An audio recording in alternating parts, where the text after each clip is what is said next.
අයිබෝවන් මම මානෙල් ගමගේ අද ෂෝට් වීඩියෝ එකෙන් පෙන්නන්නේ හෑන් එම්බ්‍රොයිඩරි කරලා තියෙන විවිධ මල් වර්ග. මේක අපි හෑන් එම්බ්‍රොයිඩරි ක්ලාස් එකේ කරන ඒවා. මේකේ සමහර මල් මම වෙන වෙනම වීඩියෝත් කරලා තියෙනවා මහන හැටි. විශේෂයෙන්ම මේ පොපි මල ගැන මම වෙනම වීඩියෝ එකක් කරලා තියෙනවා. දැන් මට පෙන්වන්න අවශ්‍ය උනේ මේ එක එක මල්. මම හැමදාම කියනවානේ වර්ණ ගැන. දැන් මේ එක එක මල් බලන්න ඒ මලට ආවේනික වර්ණයක් තියෙනවා. නටුවට කොලේට දැන් අපිට ඕන පාට දාන්න බෑ. ඊට අමතරව මේ නැටි මැස්ම මහන හැටි මං හරියට දැකලා තියෙනවා.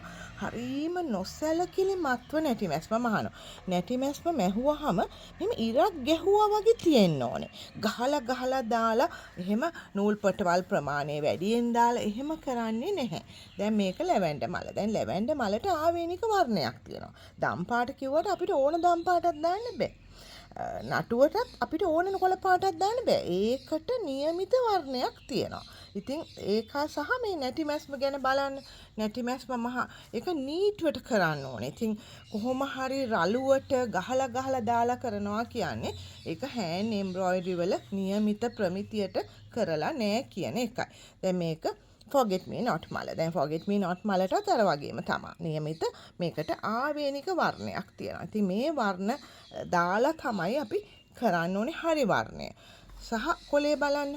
දැන් ඒ අර එකකට එකක් කොළ වෙනස්. එකකට එකක් මල වෙනස්. එකකට එකක් මලේ මැද වෙනස්. මේක කැමීලියා මල.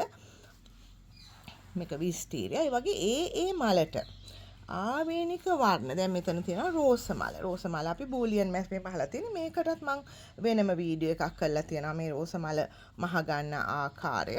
ඉතින් මේ එකකට එකක් වෙනස් වෙන්න ඕනේ. ඔක්කොම එක කොළ පාටක් පාවිච්චි කළ දැන් රෝස මලේ බලන්න ඒක ඇතුළෙම කොළ වර්ණ කීයක් තියෙනවද කියලා. ඉතින් ඕක තමයි වෙන්න ඕනේ. එහෙම නැතුව අර කොහොම හරි ගහලා දාලා අහුවෙච්ච පාටක් දාලා එහෙම කරන්න බෑ. નિયમિત ප්‍රමිතියට નિયમિત විදියට කරොත් තමයි ඕගලන්ට හරි වෙළඳපළක් ගන්න පුළුවන්. විශේෂයෙන්ම පිටරටට යවන අය යවන්න බලාපොරොත්තු වෙනවා නම් හරි ප්‍රමිතියට කරන්න ඕනේ. මොකද කොහොම හරි කරලා ගහලා දාලා කොහොම හරි කරලා හරියන්නේ නැහැ.